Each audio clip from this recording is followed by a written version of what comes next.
जो बच्चे नीट 2027 देने जा रहे हैं उन बच्चों के लिए ये जेईई मेंस के पीवाईक्यू बहुत इंपॉर्टेंट है, क्योंकि रोटेशनल मोशन के ये 5 क्वेश्चन आपको 100% 8 नंबर दिलाने वाले हैं। तो आप वीडियो को पॉज कर करके हर क्वेश्चन को सोल्व करने की कोशिश करें और देखें कि आपके +4 मार्क्स बन रहे हैं या फिर -1 मार्क्स बन रहे हैं। देखते हैं बच्चों, पहला सवाल क्या कहता है। The position of an object having mass 0.1 kilogram as a function of time t is this। यानी कि बच्चों जो पोजीशन वेक्टर है वो r इज इक्वल टू दे रखा है 10 t स्क्वायर i का प्लस में 5 t क्यूब j का at t is equal to 1 second which of following are correct।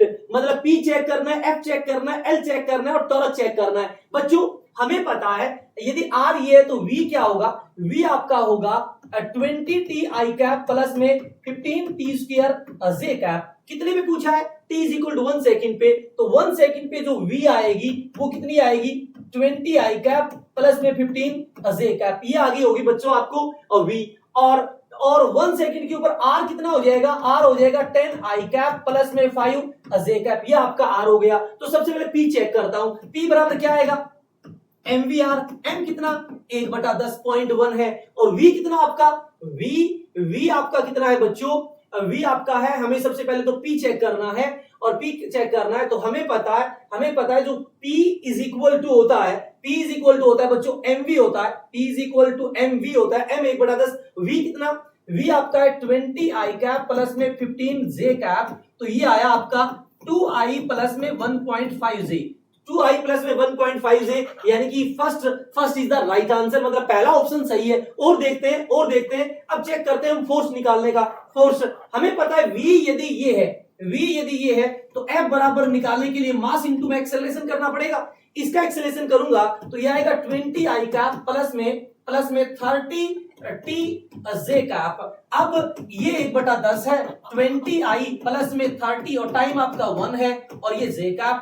तो ये बच्चों आया 2i प्लस में 3j कैप। तो 2i प्लस 3j कैप, यानी कि बी ऑप्शन भी सही है बच्चों, बी ऑप्शन भी सही है। अब चेक करना है आपको L हमें पता है बच्चों, L इज इक्वल टू होता है R क्रॉस P।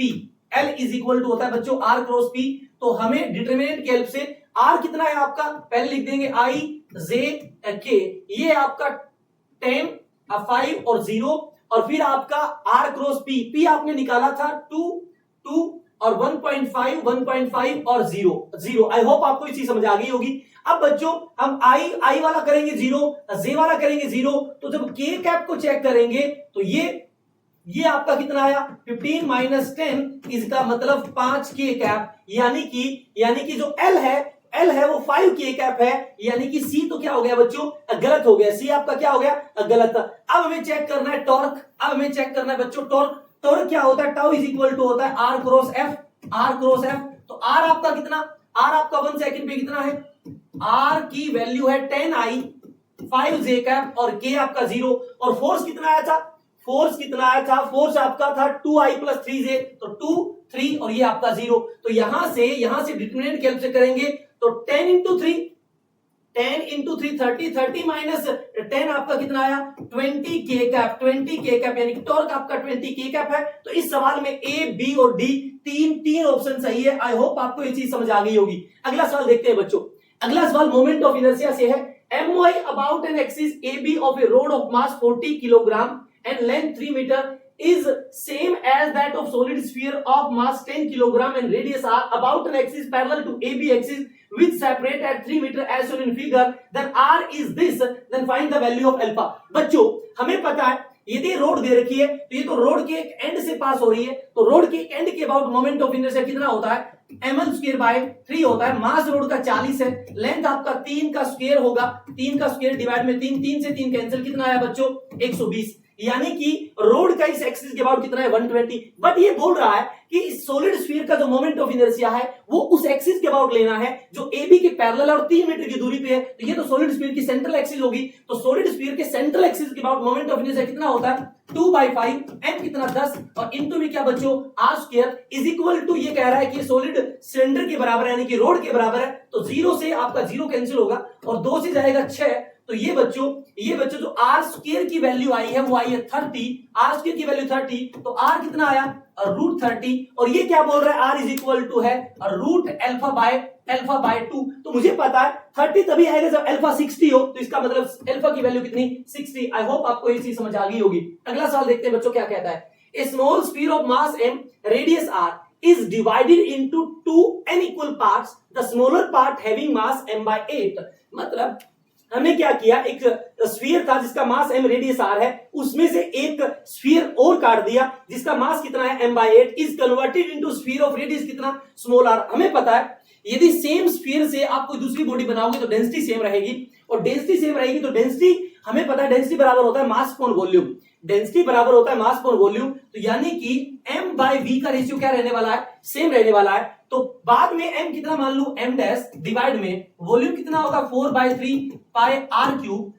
ये आपका मास आपका m है, और v कितना होगा स्टार्टिंग में इसका 4/3 पाई r क्यूब था, और ये कह रहा है कि जो छोटा पार्ट है उसका मास m/8 है, तो m डैश की जगह क्या लिख दूं m/8, m से m कैंसिल हो जाएगा, 4/3 से 4/3 पाई कैंसिल हो गया, तो मैं यहां से लिख सकता हूं r cube is equal to r cube divide में 8। तो बच्चों ये आया r/2, यानी कि जो सॉलिड स्फीयर आपने बनाया है उसका रेडियस r/2 है, तो उसका मोमेंट ऑफ इनर्शिया क्या होगा, उसका मोमेंट ऑफ इनर्शिया इन्होंने i2 दे रखा है, i1 is the moment sphere of radius r, तो i1 दे रखा है, इसको क्या लिखूं 2/5, मास कितना m/8, और इनटू में रेडियस कितनी है r/2, इसका स्क्वायर करूंगा तो r²/4, इसको अलग कर लेते हैं। और क्या कह रहा है कि जो एंड लार्जर पार्ट यानी m/8 तो बचा कितना 7/8m into a disc of radius 2r, तो उसका मोमेंट ऑफ इनर्शिया कितना हो जाएगा, उसका मोमेंट ऑफ इनर्शिया कितना हो जाएगा, तो उसका जो मोमेंट ऑफ इनर्शिया होता है वो हमें पता है क्या होता है, किसके अबाउट दिया है डिस्क I2 ऑफ डिस्क, किसके अबाउट डायमीटर, तो डिस्क का डायमीटर के अबाउट होता है बच्चों mr²/4, तो m आपका 7/8m, mr²/4 नीचे 4 आएगा, और रेडियस इसकी 2r है, तो ये कितना हो जाएगा बच्चों 4r²।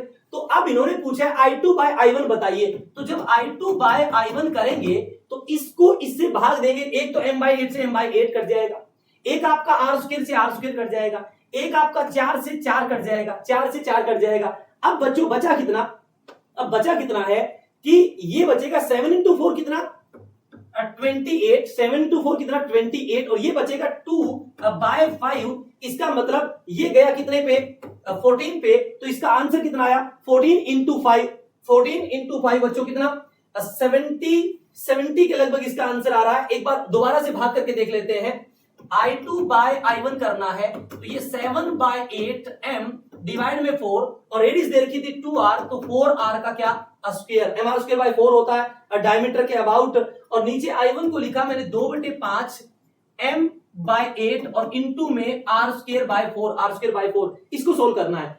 m/8 से m/8 कैंसिल हो जाएगा, 4 से 4 कैंसिल हो जाएगा, r² से r² कैंसिल हो जाएगा।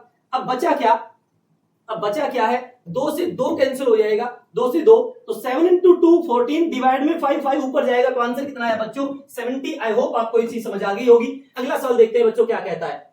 An object of uniform density rolls up curved path with initial velocity v0 as shown in figure। बच्चों इसका फिगर ये है, इसके ऊपर एक v0 स्पीड से रोल करती हुई बॉडी ऊपर जा रही है। If maximum height attain by object is 7 v0/10g। बच्चों जब कोई बॉडी रोल करके ऊपर जाती है तो हाइट निकालने का फॉर्मूला होता है v0/2g इनटू में बीटा। जो बीटा होता है वो आपका जो fraction of translatory kinetic energy होता है उसकी वैल्यू होती है 1 डिवाइड में 1 प्लस k²/r²। अब बच्चों जब मैं कंपेयर करूंगा तो ये आएगा 7 v0/10g, तो g से g कैंसिल गया, 2 से गया 5 बच्चों, v0² से v0², तो बीटा कितना आया 5/7। तो हमें पता है बच्चों fraction of translatory kinetic energy जो सॉलिड स्फीयर का है वो 5/7 होता है, यानी कि ये बॉडी कौन सी है सॉलिड स्फीयर। आई होप आपको ये चीज समझ आ गई होगी।